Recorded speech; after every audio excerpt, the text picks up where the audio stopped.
The warning signs start at least 100 miles away. For the hundreds of lorries already bound for Dover, though, they're of little use. And on the motorway that cuts through the Garden of England, the only vehicle going anywhere is a police car in the wrong direction. On Kent's highways, byways and local lanes, lorries and lots of them, mostly EU vehicles on the return leg, now stopped with one topic of conversation. Catastrophe. Catastrophic? No. When do you think you'll get home? No idea. No idea? No. So waiting. Wife, children, Christmas? Christmas. Qua Christmas. You think this could be Christmas? Sì. So Christmas misery, and on this lane near Hythe, insult added to injury. Are you going to pay this ticket? Yes, ticket. Money? Yeah, money. On a normal day, green lights let 10,000 vehicles pass through the port of Dover. But today, the freight is only inbound. And according to Kent County Council, some 500 lorries are queued up waiting to leave. Should this continue much longer, they say, they'll need to open up parking sites designed for Brexit, not coronavirus.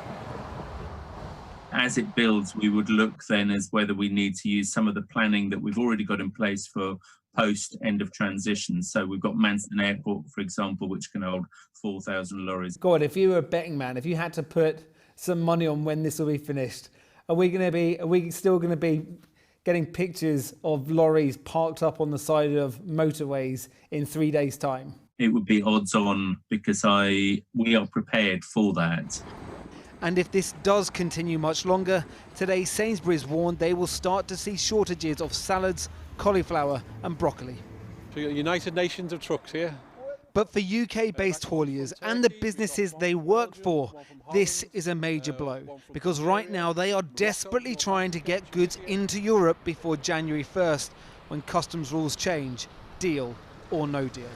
One of the challenges we've got this week, this one of the last major exports for Brexit, so there are no duties or taxes payable for goods exporting this week. So UK businesses is looking to get the goods out ASAP to avoid additional charges. Those additional charges are still unknown, dependent on what comes out of a Brexit deal. Another unknown, how much will today's disruption cost? What extra hit to an economy already battered by the ravages of 2020? Well, look, throughout the day, we've heard ministers try and play down the severity of all this. During that press conference earlier on, we heard Boris Johnson say he thinks that there are about 170 lorries stacked up trying to get on ferries to Dover. Well, we spoke to a highways official in Kent just after that, and he said, no, there are about 500. And just driving around Kent, we saw lorries parked anywhere near the M20 where there was a hint of a car parking space. They were parked up. In fact, from where I am now, I can see about 6 or 7 lorries parked up. And remember, there would be many more of them if it weren't for the fact that UK hauliers have stopped their lorries coming down here. So there is major disruption. There's no way around that. But what we're not getting any detail on at the moment is how all this will be resolved. One government department told us they hoped it would be resolved overnight. But how? The French said earlier on that they want testing put in place.